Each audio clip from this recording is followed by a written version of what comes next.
সারাদিন রোজা থেকে ভালো কিছু দিলি খাবার নানে, ও আমার জানা আছে। পোলা পানে এত তেন্দড় ভাজা পোড়া না হলে নাকি ইফতারিতে স্বাদ মেটে না। খাইয়ে গ্যাস বাঁধা আমার কি। আসসালামু আলাইকুম। তা ভাজা পোড়াই যখন খাবি তার মধ্যে একটু শাক পাতাও খাইয়ে থো।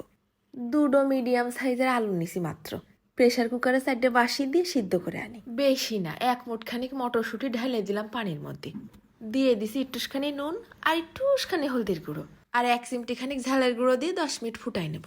আলুটা সিদ্ধ হয়ে গেছে না, হাত দিয়ে ভাঙিয়ে চুড়ে ম্যাশ করে নিচ্ছি একেবারে ভর্তার মতো করে। দিয়ে দিলাম একটুখানি ক্রাশ করা শুকনো ঝাল, আর ভাজা পোড়া খাওয়ার পর গ্যাস যাতে না হয় তাই একটুখানি আস্ত জিরে ডুলে দিয়ে দিছি।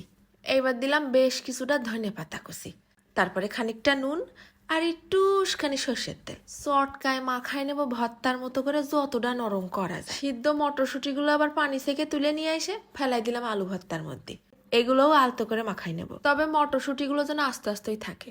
এইবার রোজায় মনে হয় সারা মাস ভরে পালং শাক পাওয়া যাবে না। নিয়ে নিছি পালং শাকের ছোট ছোট দেখে পাতা। তা পালং শাক না থাকলে এই জায়গায় কিন্তু পুঁই শাকও দিতে পারো। এক পাতার উপরে ভর্তা দিয়ে আর এক পাতা নিয়ে এসে ঢেকে দেবো। দেখো দিনই কি সুন্দর সহজে হয়ে গেল। এইবার বাটিতে নিছি 1 কাপ বেসন আর 2 টেবিল চামচের মতন চালের গুঁড়ো, দিয়ে দিলাম একটুখানি নুন আর একটুখানি ধনে পাতা কুচি আর চিমটিখানি ক্রাশ করা শুকনো ঝাল।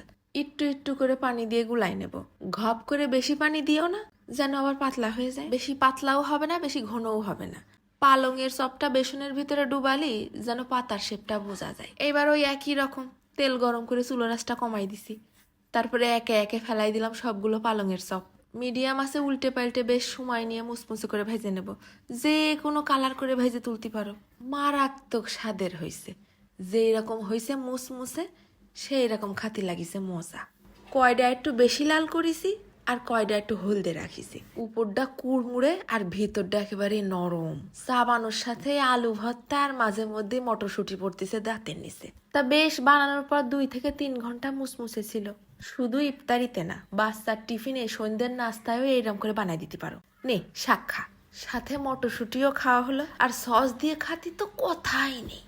গরম গরম কড়াইতে তোলার সাথেই দিছি কামড়, জিবলেটা গেছে একেবারে থরবর করে পুড়ে। পালং শাকের পাতাগুলোও একেবারে মুসমুসে হয়ে গেছে।